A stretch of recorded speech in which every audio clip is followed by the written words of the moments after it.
आप सभी को न्यूट्रिशनिस्ट एंड वेलनेस एक्सपर्ट अर्चना का स्वास्थ्य सुखम फाउंडेशन की तरफ से बहुत बहुत आभार, धन्यवाद और अभिनंदन। पूरे विश्व में इंटरनेशनल वुमेन्स डे 8 मार्च को मनाया जाता है। इसी श्रृंखला में आज हम सब लोग एक साथ मिलजुल कर कुछ अपने विचार साझा कर रहे हैं। हमारे देश में राष्ट्रीय महिला दिवस 13 फरवरी भारत कोकिला सरोजिनी नायडू के जन्म दिवस के रूप में मनाया जाता है। हम सभी जानते हैं कि महिलाओं का जो रोल है वो बहुत किसी से छुपा नहीं है। नारी प्रेम, लचीले स्वभाव, शक्ति और सौंदर्य की हमेशा से परिचायक रही है।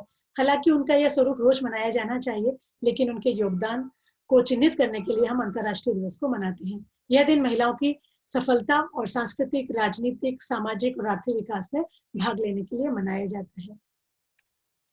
हमारी स्वास्थ्य सुखम फाउंडेशन का भी यही थोड़ा सा कदम है। हम 11 स्टेट की डिफरेंट महिलाओं ने, तरह तरह की महिलाएं, जिसमें से कुछ शिक्षक हैं, कुछ अपने ही फील्ड में पारंगत हैं, सभी लोगों ने मिलकर एकजुट होकर एक संगठन बनाया और हमने कोशिश करी है कि हम महिलाओं को, खासकर बच्चियों को हम सशक्त बनाएं, उन्हें स्ट्रांग बनाएं, ताकतवर बनाएं और बचपन से लेकर के जवानी तक और जवानी से लेकर बुढ़ापे तक किस तरह से हम अपने डिफरेंट चरण में सब लोगों की हेल्थ को सही रख पाए।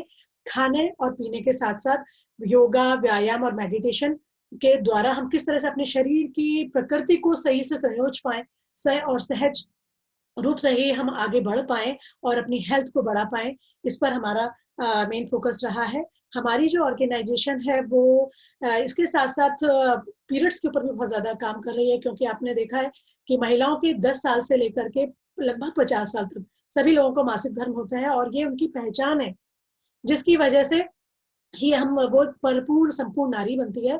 तो उसको कैसे सुगम और सहज बनाया जाए, इस पर हमारा बहुत ज्यादा काम चल रहा है। हम सिर्फ उन्हें जानकारी ही नहीं देते हैं किस तरह से वो इस समय को बहुत ही सरलता से जिए और कुछ छोटी छोटी प्रक्रियाओं के द्वारा, क्रियाओं के द्वारा वो इस समय को बहुत ही खुश मन के साथ में और एक नॉर्मल महिला के रूप में इसको एक्सेप्ट करें, वो किस तरह से कर पाएंगी। और साथ साथ हम कोशिश पूरी कर रहे हैं कि हमारे विभिन्न राज्यों की जो महिलाओं में जो सक्षमता है या लोगों में जो स्किल्स है, वो अपनी स्किल्स को और अपने ट्रेडिशंस को, चाहे वो कढ़ाई का ट्रेडिशन हो, चाहे वो खान पान का तरीके हो, उनको किस तरह से आपस में साझा करें और पूरे देश को एकता में समान्वित कर करके हम आगे बढ़ सकें। हम सब ये तो जानते ही हैं कि हमें और समझते भी हैं कि महिलाओं का हमें ज्यादा ध्यान रखना चाहिए, लेकिन क्यों रखना चाहिए, क्या हमने कभी ये जानने की कोशिश करी है? देखिए, एक लड़के का और एक लड़की का जन्म का प्रोसीजर भी सेम होता है, उनकी ग्रोथ भी सेम तरीके से होती है और वही सारी बीमारियां हो, चाहे वो स्वास्थ्य हो, चाहे उनकी कोई भी चीजें हो, वो सब सेम चलती हैं। लेकिन महिलाओं के साथ कुछ ऐसी चीजें हैं, वो उनके कुछ हार्मोन्स ऐसे हैं जिसकी वजह से ये जो समस्याएं हैं उनकी थोड़ी सी ज्यादा होती है। तो इसीलिए हमें उनके प्रति थोड़ा सजग होना, उन पर ध्यान देना ज्यादा जरूरी होता है। इसी वजह से हम बार बार इस चीज पर ध्यान देने के लिए प्रेरित करते हैं। जैसा कि आप पीछे मेरे देख पा रहे हैं इस ग्राफ में कि जन्म से लेकर के लगभग 15 साल तक कुछ हार्मोन्स होते हैं हमारे शरीर में, खासकर महिलाओं के शरीर में, जो कि आपके शरीर को बहुत ज्यादा प्रभावित करते हैं और उनकी बहुत तेजी से ग्रोथ होती है, राइट। तो उस समय में उनको बहुत सारी परेशानियां भी होती हैं। जैसे ही वो 15 साल की हो जाती हैं, वो हार्मोन उनके बहुत ज्यादा सक्रिय हो जाते हैं। आप देख पा रहे हैं 15 साल से लेकर 45 साल की उम्र जो है बहुत ज्यादा क्रूशियल स्टेज है, जब हमें अपनी बच्चियों का, अपनी महिलाओं का बहुत ज्यादा ध्यान रखना है। क्यों?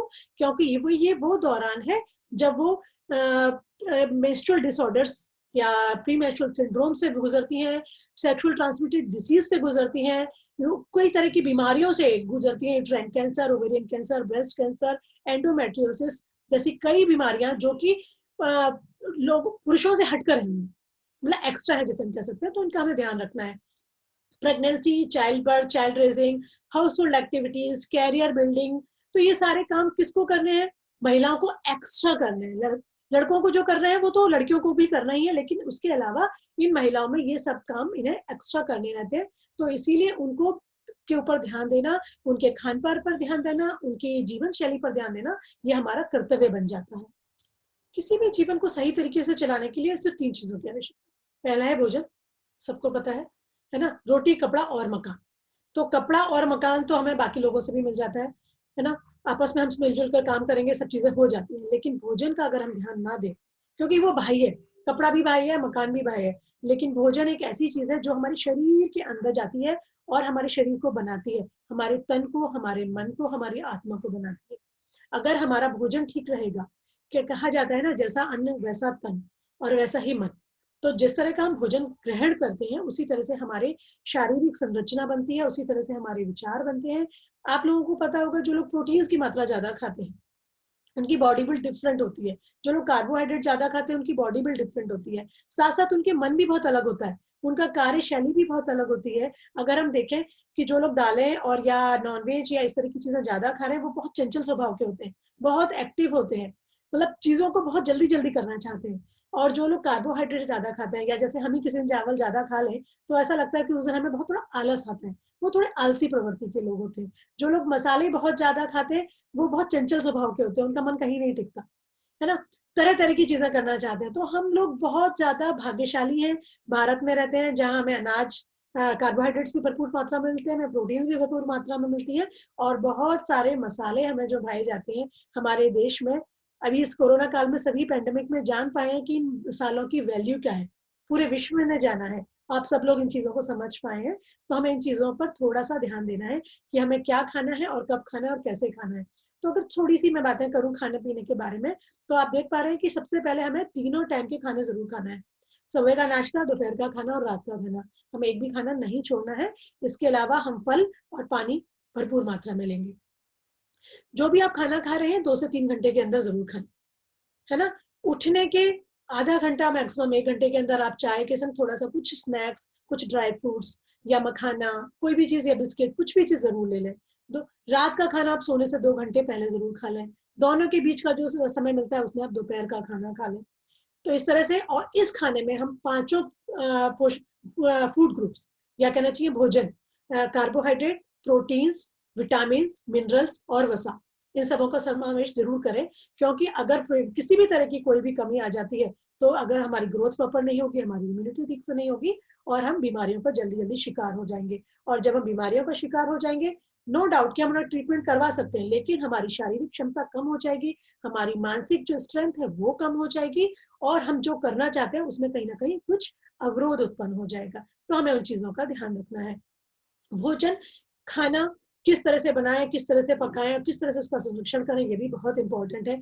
जैसे कि हमारी महिलाओं पर ही ज्यादातर इस चीज का दारोमदार जाता है।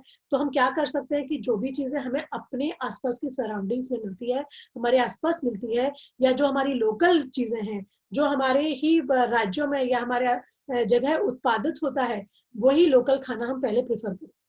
नॉर्थ इंडिया में अगर हम रहते हैं तो हम चावल और गेहूं दोनों खा सकते हैं, साउथ इंडिया में तो हम चावल खाएं, है ना। अगर हम कोस्टल रीजन में रहते हैं, समुद्री तल पर रहते हैं, तो हम मछली जरूर खा सकते हैं, क्योंकि वो हमारे लोकल वहाँ का उत्पादन है। आप जिस जगह पे रहते हैं, जो फल वहां ज्यादा मिलते हैं, जो सब्जियां वहां ज्यादा मिलती हैं, वो आपके लिए, शरीर के लिए भी अच्छी है। क्योंकि प्रकृति की ये देन है कि जो हमारा वातावरण है उसी हिसाब से हमारा भोजन का उत्पादन होता है। तो जो उत्पादन आपके यहाँ है, सबसे पहला काम लोकल चीजों को बढ़ावा दें। इससे दो फायदे होंगे, एक तो आपकी इकोनॉमी सेव होगी, क्योंकि आपको जो चीजें खुद मिल जहां उत्पादित हो रही है वह सस्ते दामों में मिलेंगी, और पोषण संरक्षण, उसका जो न्यूट्रिटिव वैल्यू है बहुत अच्छी रहेगी, और आप उसे तुरंत कम समय में बना पाएंगे। जो चीज संरक्षित होती है या प्रोसेस्ड फूड होता है, उसको बनाने में, आप तक पहुंचने में उसकी पोषणता काफी हद तक कम हो जाती है। तो इस चीज का हम आराम से ध्यान रख सकते हैं, ठीक है। जब भी हम कुछ खाना लेकर के आ रहे हैं बाजार से, तो सबसे पहले उसमें से हम चीजों को साफ सुथरा अलग रखें, उसमें से जो खराब चीज है उसको हम हटा के अलग फेंक दें। जो गीली चीजें हैं उसे हमें कैसे संरक्षित करना है, पानी पे रखना है, कपड़े में लपेट के रखना है या फ्रिज में रखना है, वो हम करें। सूखी चीजों को हम धूप में सुखाएं, साफ करें और डब्बों में बंद करके रख दें। इसके अलावा, जैसे कि अगर आप कृषक हैं या आपके पास कोई चीज बहुत ज्यादा मात्रा में है, तो जितना आपको चाहिए उतना आपने अपने लिए रखा, जितना आपको बेचना है, बिक्री करनी है, आपने बिक्री करी। उसके बाद आप संरक्षण पर जाए, प्रिजर्वेशन करें। जैसे जो भी फल आपके यहाँ एक्स्ट्रा है, अधिक उत्पादन हो रहा है और सीजन में बहुत ज्यादा है आपके पास, और उतना आप बिक्री नहीं कर पा रहे हैं, तो आप उसको परिरक्षित कर सकते हैं। जैम बना सकते हैं आप, उसके मार्मलेट बना सकते हैं, कैंडीज बना सकते हैं। उस तरह की प्रोग्राम्स को सीखें, जाने और लोगों से मदद लें, और अपना खुद का एक एक व्यापार भी आप बना सकते हैं। इसी तरह से सब्जियां हैं, सब्जियों को हम सुखा के रख सकते हैं, सब्जियों को हम छील के फ्रिज में रेफ्रिजरेट करके अपने लिए भी रख सकते हैं। और अगर आप इसको बहुत ज्यादा आपके पास है तो आप इसका एक व्यापार बना सकते हैं, पापड़, अचार, बड़ियां, इस तरह के बहुत सारे उत्पादन हम कर सकते हैं। तो हम एक अपने आप में एक नया एंटरप्रेन्योरशिप डेवलप कर सकते हैं, ठीक है ना। और हम अपने पोषण को अपने लिए कम पैसों में संरक्षित कर सकते हैं और अपने आप को ताकतवर बना सकते हैं। तो इन चीजों का हम ध्यान रखते हुए अगर हम चलते हैं तो हमारा हेल्थ भी स्ट्रांग होगी और हमारा इकोनॉमी संरक्षित रहेगी, हमारा पैसा बचेगा और उस पैसों का इस्तेमाल हम कहीं और कर सकते हैं अपने आप को ग्रो करने के लिए और अपने आप को सक्षम बनाने के लिए या जहां पर भी हमारी जरूरत पड़ सकती है, राइट। खाने के बारे में भी जैसे आपने देखा कि हम अच्छा खाना खाएंगे तो हम स्वस्थ रह पाएंगे, इसके साथ साथ अगर हम अपने लिए थोड़ा सा व्यायाम के लिए समय निकालें तो और अच्छा हो जाएगा। आप जैसे पिक्चर में देख पा रहे हैं, मैंने कुछ 5-6 तरह के फोटो दिखाए जो कि खासकर महिलाओं के लिए बहुत अच्छी हैं। ट्री पोज या वृक्षासन बहुत सिंपल है, आपको दोनों हाथों को ऊपर ले जाना, एक पैर को मोड़ना है और लगभग 1 मिनट तक इस पोजीशन में बने रहना है। इससे आपके अंदर की दृढ़ता, आपके अंदर का जो पावर है वो भी बढ़ेगा। दूसरा आसन हमने माउंटेन पोज बनाया है, इसमें हमने दोनों हाथों को ऊपर की तरफ ले जाना है जोड़ करके और ऊपर की तरफ खिंचाव देना है। इससे आपकी जो रीढ़ की हड्डी दिन भर काम करते करते थक जाती है, आपका पोस्चर ठीक नहीं रहता है, तो उससे आपकी बॉडी में खिंचाव आएगा तो वो भी आपका ठीक हो जाएगा। तीसरा है कैट पोज या मर्जरी आसन। जैसा कि हम सब कहते हैं ना, हमारी जो रीढ़ की हड्डी है, कमर है, एक घर की रीढ़ की हड्डी कौन होती है? महिला होती है, तो उसकी रीढ़ की हड्डी स्वस्थ रहना बहुत ही आवश्यक है। तो ये मर्जरी आसन भी बहुत ही आसान है, इसको आप कर सकते हैं रोज 1 मिनट। चौथा है आपका कैमल पोज, जिसमें आप घुटनों के बल खड़े हो जाते हैं, दोनों हाथों को पीछे अपने एड़ियों से पकड़ लेते हैं। इससे आपका जो बैंड हो जाता है अच्छे तरीके से, आपका रीढ़ की हड्डी और आपकी पूरी बॉडी की अपर बॉडी की मसाज हो जाती है और लचीलापन बढ़ जाता है। इसको भी आप 1 मिनट कर सकते हैं।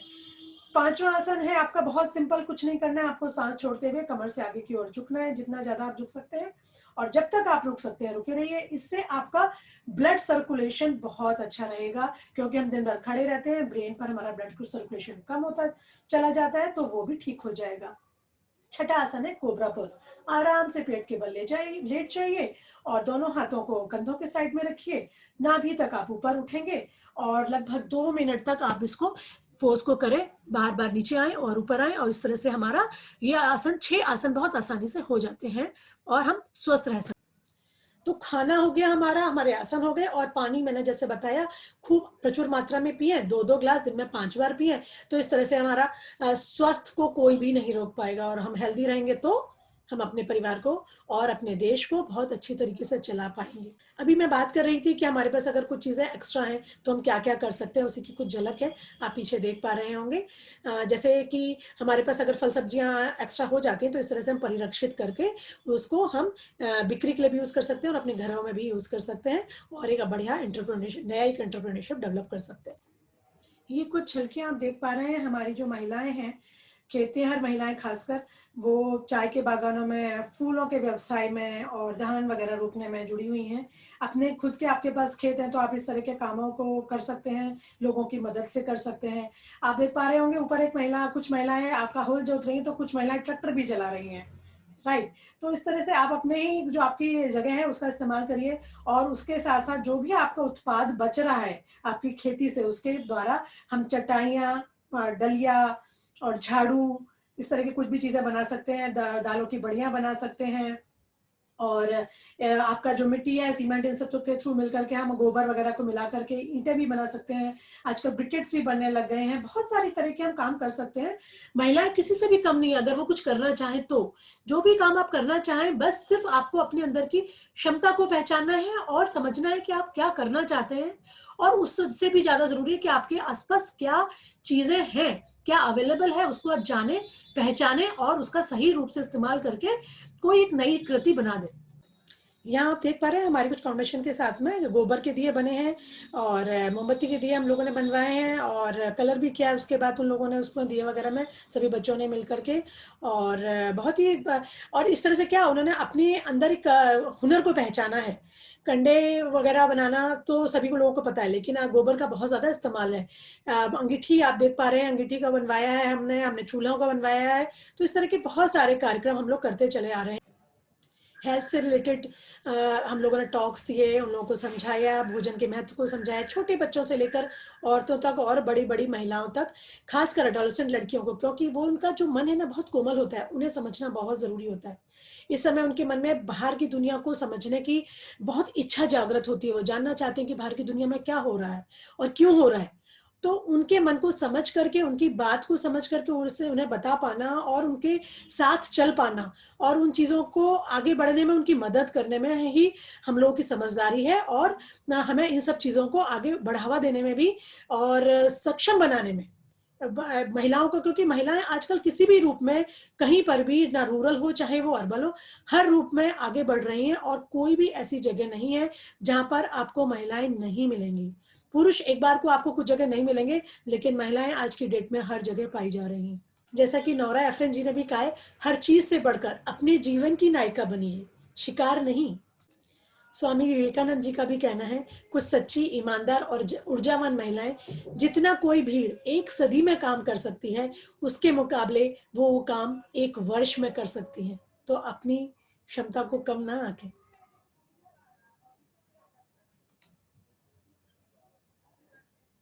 एक महिला पूर्ण चक्र है, उसके भीतर सृजन, पोषण और परिवर्तन करने की शक्ति है। इसे पहचानिए और आगे बढ़िए। महिला दिवस की एक बार फिर बहुत बहुत शुभकामनाएं।